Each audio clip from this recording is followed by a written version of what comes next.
जय Hind everybody, welcome to Khan global studies. अब शुरू करते हैं हमारा आज का session. So today will be starting January months current affairs. कौन सा वाला पार्ट? हमारा जो नेशनल इंटरनेशनल रह गया था। ठीक है, so let's start again the same thing. मैं न्यूज़ एक्सप्लेन करूँगी, अंडरलाइन द पार्ट, और फिर उसके बाद जो अंडरलाइन पार्ट है उसे हिंदी मीडियम वाले बच्चे हिंदी मीडियम वाला अंडरलाइन पार्ट में लिखेंगे और इंग्लिश मीडियम वाले इंग्लिश वाला पार्ट। ठीक है, जैसे ही आप लिख लोगे हर न्यूज़ के बाद मुझे बता दीजिएगा that you have written it, so that we can move forward to the next news. ठीक है, चलो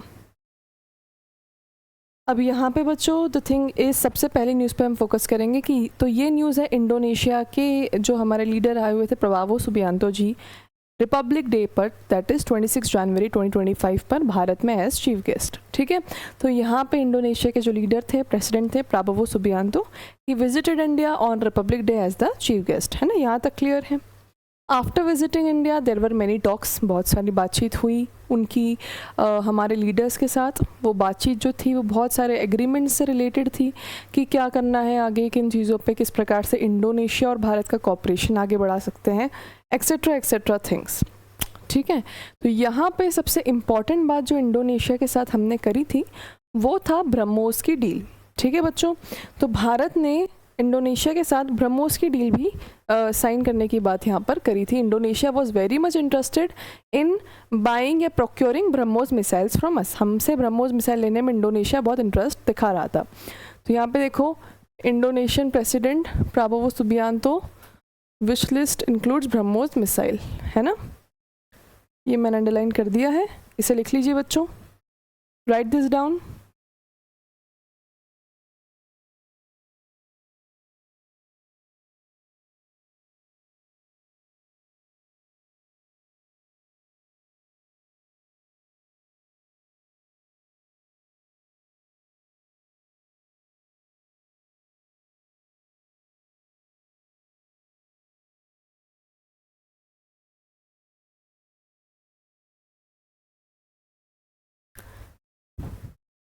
लिख लीजिए बच्चों,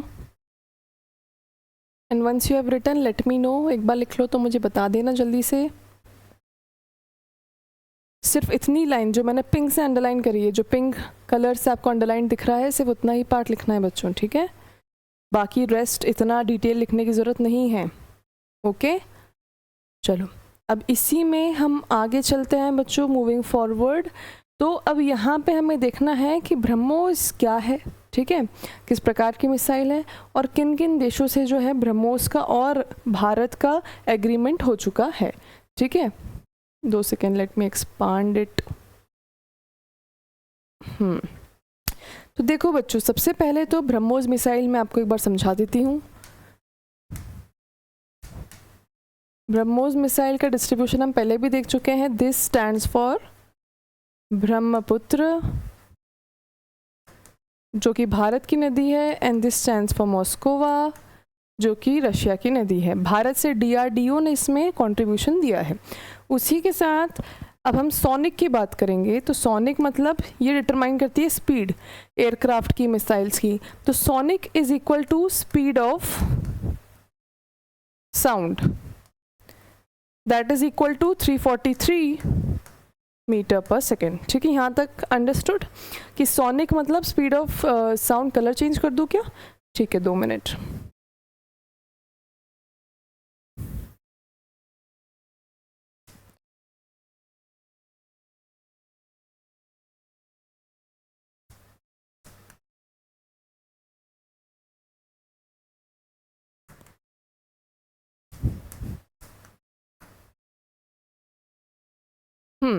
तो हम थे कि सोनिक का मतलब होता है स्पीड ऑफ साउंड, जो कि ऐसे आइडियल कंडीशन में हम लेते हैं 343 मीटर पर सेकेंड, है ना। This is sonic. अब अगर कोई भी चीज़ सब सोनिक है तो सब मतलब पहले ही पता होता है कि आपने बचपन में मैथ्स में पढ़ा होगा कि सब सेट है ना। तो बड़ा सेट होता है, उससे छोटा अगर है तो वो सब सेट है। तो सब शब्द जहाँ लग गया मतलब वो क्वांटिटी उसकी उससे छोटी है, ओरिजिनल से छोटी क्वांटिटी है। तो अगर सब सोनिक लगा हुआ है, इसका मतलब क्या है, उसका स्पीड जो है, उसकी जो स्पीड है वो सोनिक से कम होगी, है ना। तो यहाँ पे सब सोनिक मतलब जिसकी स्पीड साउंड की स्पीड से यानी 343 मीटर पर सेकेंड से कम होती है, दैट इज सबसोनिक। हाइपर या सुपर मतलब बड़ा हुआ, ज़्यादा, तो हाइपरसोनिक और सुपरसोनिक आ गया, इसका मतलब सोनिक यानी स्पीड ऑफ साउंड से ज़्यादा है। ठीक है, सिंपल सा लॉजिक। तो स्पीड ऑफ साउंड से ज़्यादा क्या क्या होता है, अगर हाइपरसोनिक दिया है तो वो भी ज़्यादा है और सुपरसोनिक दिया है तो वो भी ज़्यादा है। ठीक है, दोनों की दोनों कंडीशन स्पीड ऑफ साउंड से ज़्यादा बढ़े हुए रहेंगे, तो ये भी आप लिख सकते हो। ठीक है, अब ब्रह्मोस के बारे में अभी अभी हाल ही में एडवांस्ड जो न्यू जनरेशन है एनजी, उसकी टेस्टिंग चल रही है ब्रह्मोस की, है ना, सक्सेसफुल हो रही है। तो ब्रह्मोस की जो नई जनरेशन की जो टेस्टिंग चल रही है उसके बारे में अगर बात करेंगे तो उसकी स्पीड है बच्चों 3.5 माक। ठीक है, तो ब्रह्मोस ओरिजिनली जो मिसाइल है वो है हमारी लॉन्ग रेंज क्रूज मिसाइल। ठीक है, ओरिजिनली क्या है, लॉन्ग रेंज क्रूज मिसाइल।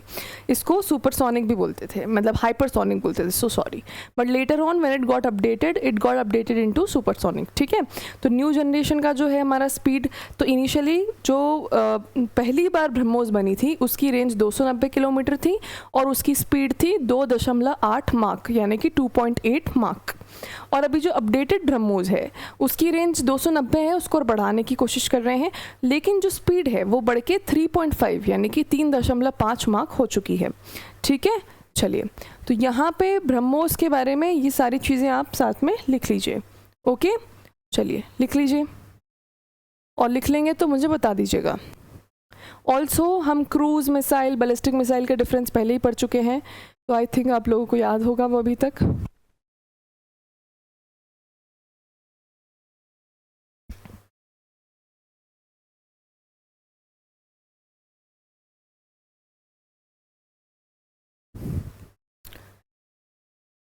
क्या बेटा, मार्क क्या होता है? बेटा मार्क होता है स्पीड ऑफ साउंड। ठीक है, स्पीड ऑफ साउंड को 1 मार्क कहते हैं, जैसे सोनिक है उसी प्रकार से मार्क है। ये बस एक ये अलग अलग टर्मिनोलॉजीज़ हैं।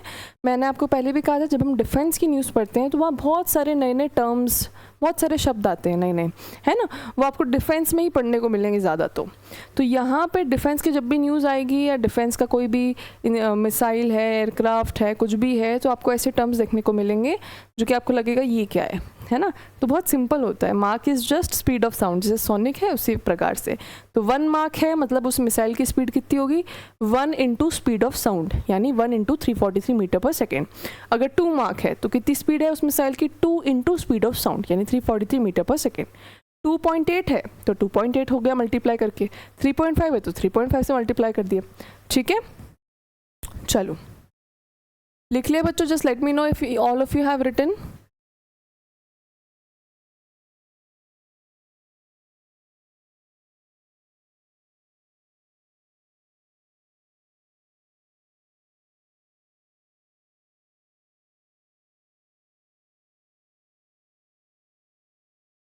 चलिए लेट्स मूव अहेड।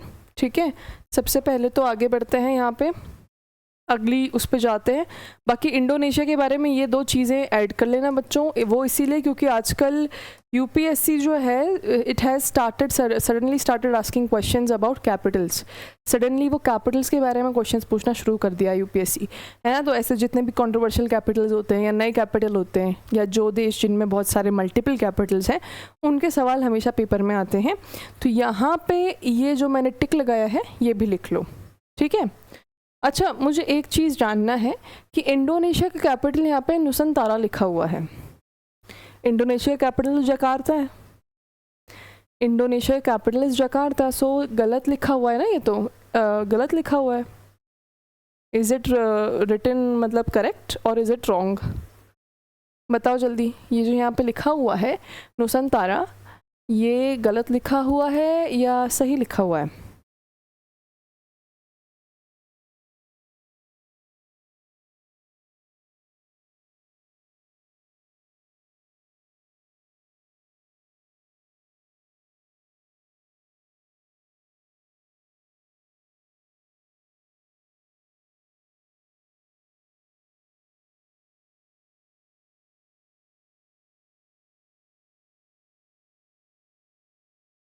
चलिए, तो यहाँ पे एक चीज़ समझते हैं, मिक्स्ड आंसर आ रहे हैं, कोई बच्चे बोल रहे हैं करेक्ट है, कोई बोल रहे हैं गलत है, तो यहाँ पे मिक्स्ड आंसर आ रहे हैं। सो हम बात करते हैं what is the actual reality.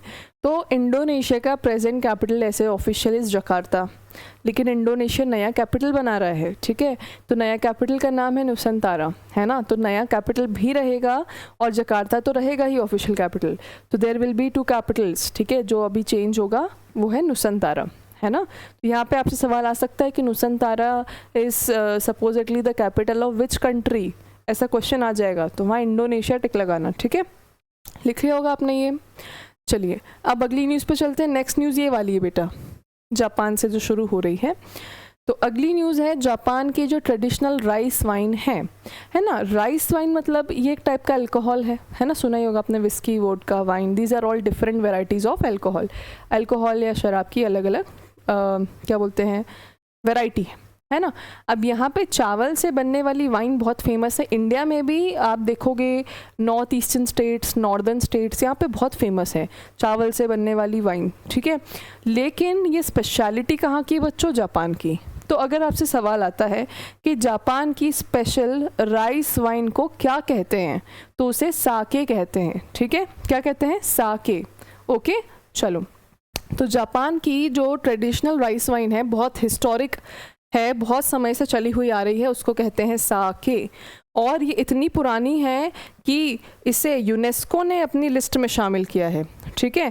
तो यूनेस्को अगर किसी चीज़ को अपनी लिस्ट या सूची में शामिल कर रही है तो आप समझ सकते हो कि वो बहुत हिस्टोरिकल है, बहुत एविडेंसेस हैं उसके, वो एक कल्चर का पार्ट है बहुत ही शतकों से। तो यहाँ पे यही सिचुएशन है। तो साके से ध्यान रखना, राइस वाइन है और ये कहाँ की है, जापान की, ठीक है। चलिए लिखिए बच्चों।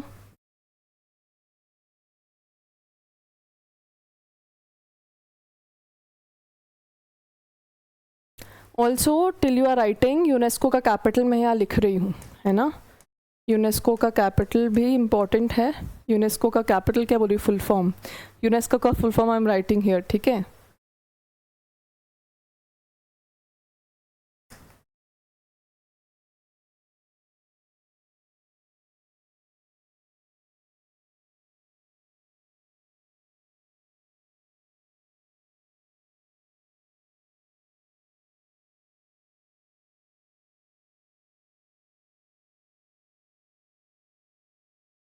चलिए, United Nations Educational, Scientific and Cultural Organization, ये है यूनेस्को, है ना।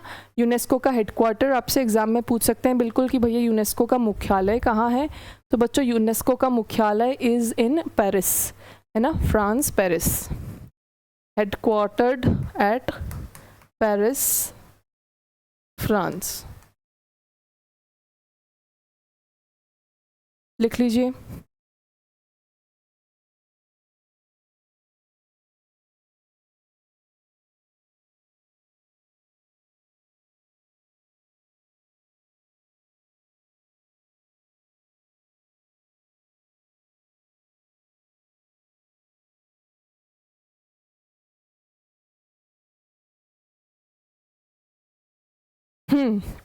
चलिए, अब यहाँ पे ये जो नाम लिखा हुआ है intangible cultural heritage of humanity list, इसका मतलब क्या है। तो इंटेंजिबल मतलब ऐसी वस्तु या ऐसी कोई भी चीज़ जिससे तोड़ा मरोड़ा नहीं जा सके, मतलब वो सालों पहले भी ऐसी ही थी जैसे आज है, टोटली प्रिजर्व्ड, मतलब कोई भी चीज़ों को करने के तौर तरीके, किसी चीज़ को बनाने का तौर तरीका, जैसे फॉर एग्जांपल साके को बनाने का तौर तरीका यहाँ पे कहने का मतलब कि वैसा ही है जैसे सदियों पहले हुआ करता था जब ये पहली बार आया था, ठीक है। तो इंटेंजिबल मतलब without any change. For example Kumbh Mela जब पहली बार ऑर्गेनाइज हुआ था, मतलब बहुत ही सदियों पहले, बहुत ही पुरानी बात है, तब से अभी तक ऑर्गेनाइज हो रहा है, कोविड में भी हुआ यहाँ तक की, है ना। तो कुंभ मेला क्या है, इंटेंजिबल पार्ट है हमारे कल्चर का। Similarly rice wine is intangible part of Japan culture, ठीक है। चलिए, यूनेस्को का full form United Nations Educational, Scientific and Cultural Organization, इसका हेडक्वार्टर है पेरिस, फ्रांस में, ओके। चलो आगे चलते हैं। बाकी तो यही है बच्चों की साके का जो है डीप रूटेड हिस्ट्री है जापान के कल्चर में, इसीलिए जो है वो इंटेंजिबल है, तो ये आपको लिखने की ज़रूरत नहीं है, ये सेल्फ अंडरस्टूड है, ये बस एक्सप्लेनेटरी है, ठीक है। चलिए अब यहाँ पे जापान के बारे में आपको अगर कैपिटल पता हो जापान का तो ठीक है, नहीं पता हो तो लिखिएगा, पता हो तो लिखने की ज़रूरत नहीं है, है ना, क्योंकि करेंसी और कैपिटल जापान की बहुत कॉमन चीज़ें हैं, बहुत सारे बच्चों को पता होगी मेरे ख्याल से कि येन है एंड ऑल, ठीक है। नहीं पता तो बच्चों लिख लो, पता है तो छोड़ दो। चलिए अगली न्यूज़ पर चलते हैं, let's move to the next news, है ना। यहाँ पे नेक्स्ट न्यूज़ है रिगार्डिंग गाज़ा। अब यूनाइटेड अरब एमिरेट्स ने एक ऑपरेशन लॉन्च किया था बच्चों, ऑपरेशन का नाम था शिवलरस नाइट 3, ठीक है। तो ये जो नाइट है ये रात वाला नाइट नहीं है, ये के वाला नाइट है, इसमें के साइलेंट है। तो इस नाइट का मतलब क्या होता है, इस नाइट का मतलब क्या होता है, पुराने समय में specially in the English culture night उनको बोलते थे जो स्वॉर्ड्समैन होते थे, जो लड़ते थे, जो बहुत ज़्यादा जाबाज होते थे, ठीक है। तो यहाँ पर शिवलरस नाइट 3 एक ऑपरेशन है जो कि यूएई ने चलाया था। कहाँ पर चलाया था, गाज़ा वाली एरिया में। क्यों चलाया था, क्योंकि स्वाभाविक सी बात है गाज़ा जो है बच्चों एक वॉर से जूझ रहा पूरा का पूरा एरिया है, ठीक है। अब जहाँ पे इतना कांस्टेंट वॉर चल रहा है और ऐसा इंटेंसिटी का वॉर चल रहा है कि लोगों के घर के सामने मिसाइल गिर जा रही हैं, कोई दूध लेने जा रहा है और वापस घर पे नहीं आ पा रहा है, घरों के ऊपर बॉम्ब्स गिर जा रहे हैं, इतना ज़्यादा हाई इंटेंसिटी वॉर चल रहा है, तो ना स्कूल्स चालू होंगे, ना बच्चे स्कूल जाएंगे, एजुकेशन कुछ भी नहीं है, मुश्किल से अगर कोई खाना खा ले बराबर 2 टाइम का तो वो बड़ी बात हो जाती है, ठीक है। तो यहाँ पे ऐसे समय पर एजुकेशन को कोई प्रायोरिटी नहीं देता, उसके कारण क्या होगा, आगे आने वाले समय में आप सोच रहे हैं कितनी जनरेशन्स को स्ट्रगल करना पड़ेगा, क्योंकि उनका जो पढ़ने वाला समय था वो तो युद्ध में चला गया। तो यहाँ पे थोड़ा सा एजुकेशन को इनकरेज करने के लिए यूनाइटेड अरब एमिरेट्स ने ये वाला जो ऑपरेशन है शिवलरस नाइट 3 ये लॉन्च किया हुआ था। ये इसलिए लॉन्च किया था ताकि गाज़ा के बच्चों को study material, book, copy, pen वगैरह, पढ़ाई वगैरह थोड़ा इनकरेज किया जा सके, ठीक है। चलो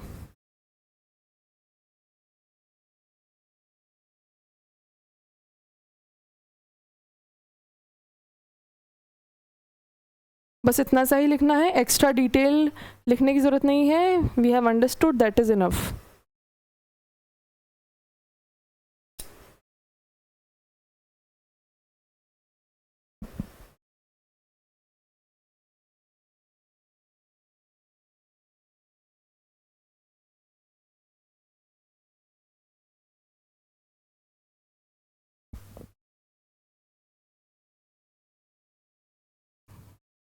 चलिए बच्चों लिख लीजिए, once you have written the underline part मुझे बता दीजिएगा so that we move forward.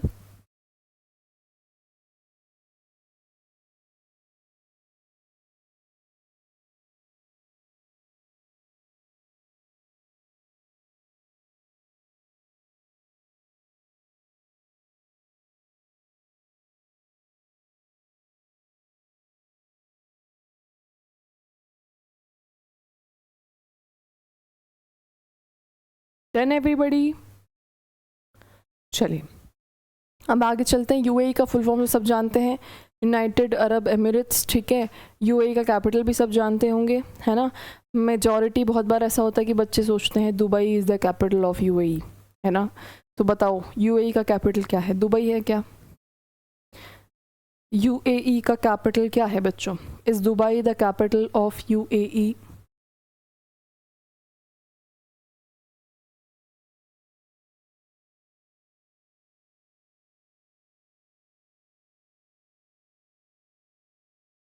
United Arab Emirates का कैपिटल क्या है?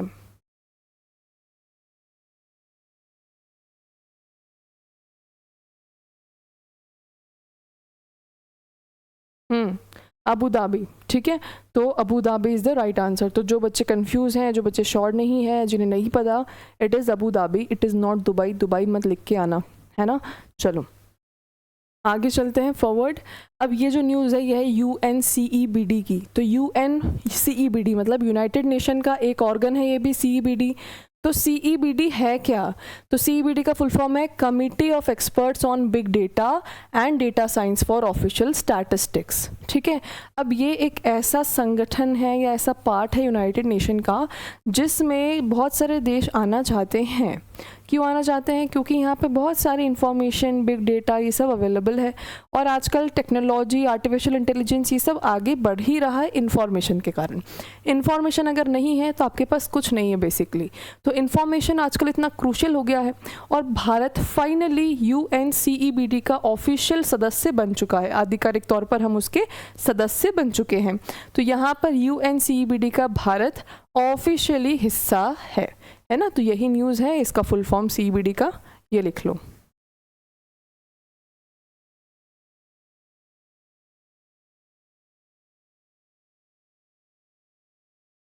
चलिए लिख लो बच्चों जल्दी से।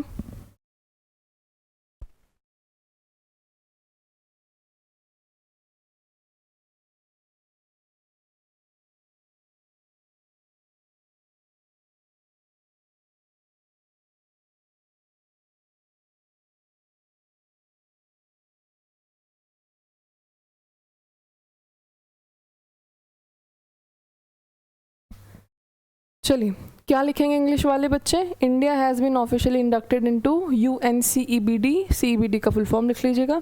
हिंदी वाले बच्चे, भारत को आधिकारिक तौर पर UNCEBD के लिए बिग डेटा और डेटा साइंस पर विशेषज्ञों की संयुक्त राष्ट्र समिति में शामिल कर लिया गया है ना। चलिए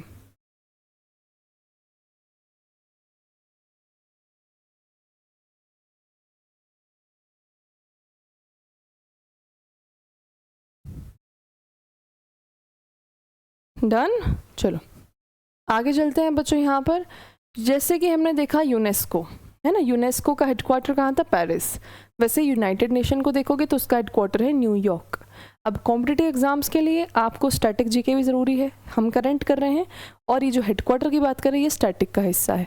तो स्टैटिक भी ज़रूरी है और मुख्यालय यानी कि हेडक्वार्टर एग्जाम का बहुत इंपॉर्टेंट हिस्सा है, तो वो पूछा जाता है। ठीक है, चलिए अब यहाँ पे यही है कि भैया बिग डेटा से क्या होगा, इस ऑर्गेनाइजेशन का पार्ट बन के इंडिया क्या होगा, तो ये आपको लिखने की ज़रूरत नहीं है, बस समझ लीजिए। ठीक है, तो भारत जो है ग्लोबल प्लेयर की तरह पोजीशन हो रहा है और इसमें इस कमेटी के द्वारा भारत को जो है ये अलाउ किया जा रहा है कि वो खुद को अपने जो आने वाली देश हैं जो भारत के साथ डेवलप हो रही हैं, सिमिलरली भारत के पहले जो डेवलप हो चुकी हैं ना, मतलब हर कैटेगरी के देशों के साथ एक्सपोजर शेयर कर सके और सिमिलरली टेक्नोलॉजी शेयर कर सके, सिमिलरली इंफॉर्मेशन शेयर कर सके। तो एक अच्छा इंटरनेशनल प्लेटफॉर्म है जो कि बहुत क्रेडिबल है और उसी के साथ बहुत ज़्यादा बेनिफिट होगा इंडिया को उसका पार्ट बन के। ठीक है, चलिए आगे देखिए। अब ये वाला जो न्यूज़ है बच्चों, ये आपको लिखने की बिल्कुल भी ज़रूरत नहीं है। क्यों? क्योंकि ये बहुत ही कॉमन न्यूज़ है ना। तो यहाँ पे बस आप इसको समझ लो कि जनवरी के महीने में भारत और नेपाल की मुलाकात हुई। अब भारत और नेपाल की मुलाकात हुई, नेपाल में तो काठमांडू में ही होगी, स्वाभाविक सी बात है। तो जनवरी के महीने में भारत और नेपाल ने मुलाकात करी काठमांडू में, जो कि नेपाल की राजधानी है। और ये जो मुलाकात हुई थी ये basically trade, commerce, business, technology, इन्हीं सब चीज़ों को लेकर हुई थी। तो ये लिखने की ज़रूरत नहीं है ना, बस ध्यान रखना जनवरी के महीने में काठमांडू में नेपाल से भारत मिला था। ठीक है, चलिए आगे चलते हैं। ये ओके, ये वाली न्यूज़ इम्पॉर्टेंट है, इसे लिखना है।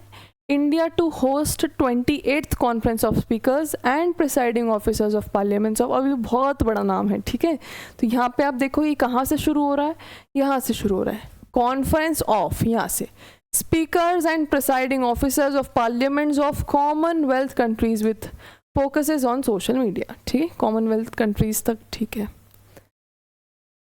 चलो AI सोशल मीडिया भी ठीक है ना। इसे क्या बोलते हैं? CSPOC, और हम 2026 में ये करने वाले हैं।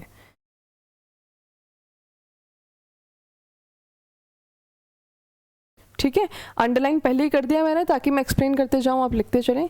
तो अब इसका मतलब क्या है, ये जो CSPOC जिसका फुल फॉर्म है पूरा का पूरा ये जो लिखा हुआ है, ठीक है, कि इतने सारे हमारे देश हैं जो कि कॉमनवेल्थ देश हैं, उनके जितने भी स्पीकर्स हैं, जितने भी इंपॉर्टेंट लीडर्स हैं, उन सब का एक समिट होगा कॉमनवेल्थ देशों का, जो कि भारत होस्ट करने जाएगा 2026 में, है ना। अब बच्चों यहाँ पे कंफ्यूज नहीं होना है, कॉमनवेल्थ गेम्स स्कॉटलैंड होस्ट कर रहा है 2026 का, भारत सिर्फ कॉमनवेल्थ समिट ऑर्गेनाइज करे, एक ऑफिशियल मीटिंग टाइम्स, है ना। मीटिंग में किस प्रकार से बहुत सारी रिलेशंस की बातचीत होती है, अलग अलग एग्रीमेंट्स होते हैं, तो एक मीटअप जो है, समिट है बेसिकली कॉमनवेल्थ का, वो इंडिया होस्ट कर रहा है, लेकिन कॉमनवेल्थ गेम्स जो हैं, खेल जो हैं, वो स्कॉटलैंड में होंगे, है ना। अब यहाँ पे कौन कौन जानता है कॉमनवेल्थ क्या है? Who all knows out of you what is Commonwealth? बताइए जल्दी से।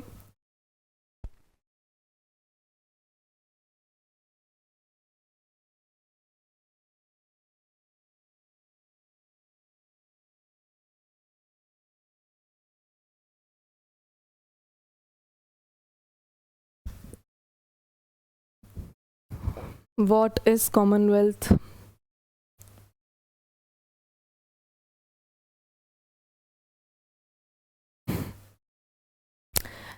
देखो मैं बताती हूँ कॉमनवेल्थ क्या है, ठीक है।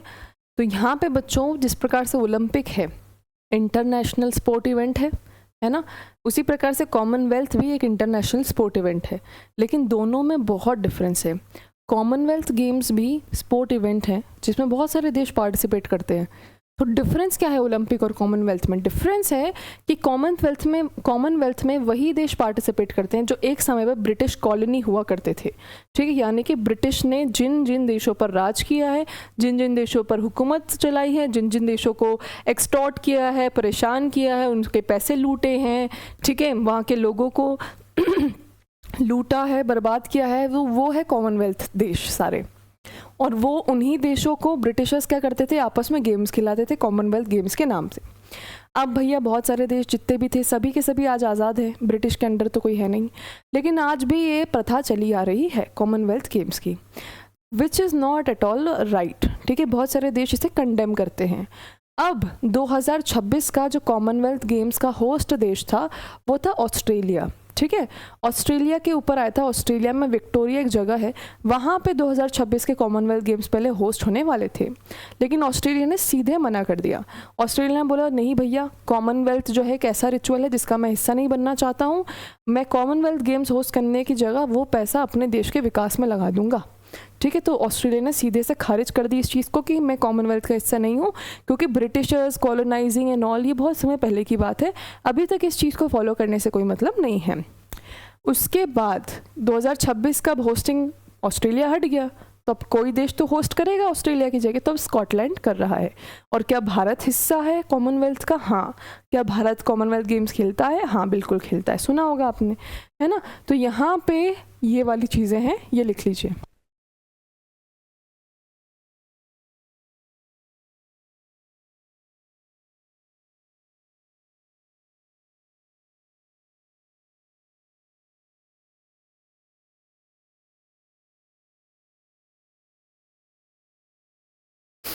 लिख लिया होगा वैसे तो अभी तक बच्चों, बहुत समय से मैंने अंडरलाइन करके रखा है। डन, चलो ठीक है। अब यहाँ पर ये वाली न्यूज़ भी लिखने की ज़रूरत नहीं है। This news is regarding S Jaishankar, कि हमारे जो मिनिस्टर हैं एक्सटर्नल अफेयर के एस जयशंकर, उन्हें जो है बुलाया गया था, इनवाइट आया था डोनाल्ड ट्रंप की सरकार की तरफ से। अब बच्चों ये बहुत ही बेसिक रिचुअल है कि जब भी किसी देश के कोई प्रेसिडेंट, प्राइम मिनिस्टर ओथ लेते हैं, शपथ ग्रहण, तो तब दूसरे देशों को बुलाया जाता है as a witness, as a guest, है ना। तो भारत में भी जब नरेंद्र मोदी जी ने पिछले साल लोकसभा इलेक्शन की जीत के बाद ओथ लिए थे, तो हमने भी बहुत सारे देशों के लीडर्स को बुलाया था। सिमिलरली यूएसए ने भी बुलाया, तो भारत को भी बुलाया था। भारत से डॉक्टर एस जयशंकर गए थे उस ओथ को अटेंड करने। अब ये आपको लिखने की ज़रूरत नहीं है, ठीक है। Again you don't have to write this, nobody will ask, है ना। कॉन्फ्रेंस मतलब मीटिंग। चलिए आगे चलते हैं बच्चों। ये वाली न्यूज़ बहुत इंपॉर्टेंट है ना। तो यहाँ पे ध्यान दो अब स्क्रीन पर, रशिया ने न्यूक्लियर रिएक्टर वेसल भेजा है जो कि छठा और आखिरी है एक पूरी यूनिट का, है ना। और जिस यूनिट का ये हिस्सा है वो बहुत ही बड़ा न्यूक्लियर पावर प्लांट प्रोजेक्ट है भारत का, जो कि तमिलनाडु में है। उसका नाम है कुडनकुलम, ठीक है। तो कुडनकुलम न्यूक्लियर पावर प्लांट जो है ये करीबन 6 यूनिट्स के न्यूक्लियर सप्लाईज से अलग अलग उससे बन रहा है, मतलब अलग अलग 6 यूनिट्स हैं इसमें। और अगर इन सारी 6 यूनिट्स को हम ऑपरेशनल कर देंगे तो ये बहुत ही बड़ा न्यूक्लियर पावर प्लांट बन जाएगा, जो कि भारत के पास रहेगा तमिलनाडु राज्य में, ठीक है। अब यहाँ पे न्यूक्लियर रिएक्टर वेसल हम किस देश से ले रहे हैं ये सवाल आ सकता है, तो हम रशिया से ले रहे हैं। और कंपनी का नाम पूछ सकते हैं, तो कंपनी का नाम है रोसाटॉम, ठीक है। ये मैं अंडरलाइन कर देती हूँ बच्चों। Russian government own company Rosatom shipped the 6th and final unit of Kudankulam nuclear power plant. Kudankulam में बन रहा है ये, तिरुनेवली डिस्ट्रिक्ट, तमिलनाडु। चलिए,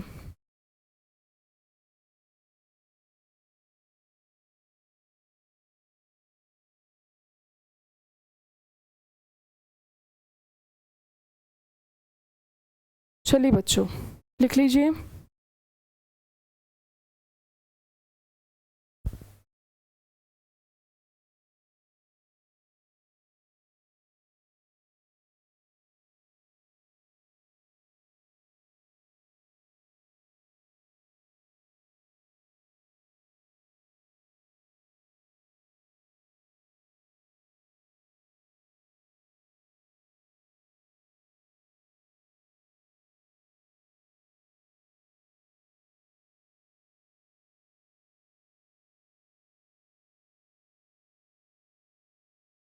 डन, ठीक है।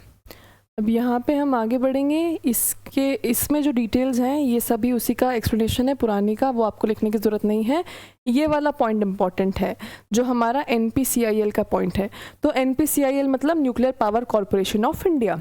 Nuclear power corporation of India के हिसाब से जो हमारा है 2024 का डेटा, ठीक है। तो 2024 में इसने एक सर्वे किया जिससे पता पड़ा कि 24 ऑपरेशनल हमारे पास न्यूक्लियर रिएक्टर्स हैं। कितने न्यूक्लियर रिएक्टर्स हैं ऑपरेशनल? ऑपरेशन मतलब जो चल रहे हैं, है ना। तो 24 ऑपरेशनल न्यूक्लियर रिएक्टर है। और जब ये फुल कैपेसिटी पे चलते हैं तो इनके पास कितनी क्षमता है, कैपेसिटी कितनी है पावर जनरेशन की? 8080 मेगावाट, ठीक है। तो यहाँ पे इनकी कैपेसिटी जनरेशन है 8080 मेगावाट की, जब ये पूरी फुल कैपेसिटी में काम कर लेंगे तो।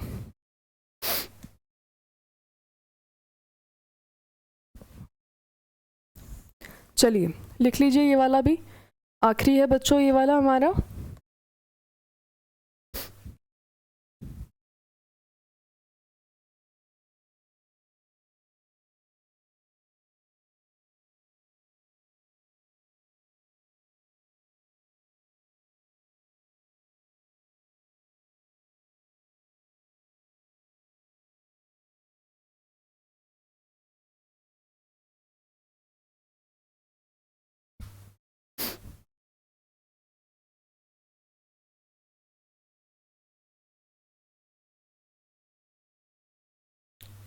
चलिए, अब यहाँ से बस वही आएगा अगला कि रशिया के प्रेसिडेंट कौन है, एक बार देख लीजिए। रशिया के प्रेसिडेंट कौन है? Vladimir Putin. और प्राइम मिनिस्टर है मिखाइल मिशुस्तिन, है ना। तो ये भी आप लोगों को पता होगा। सो इसी के साथ हमारा पार्ट 1 ख़त्म हो गया है बच्चों।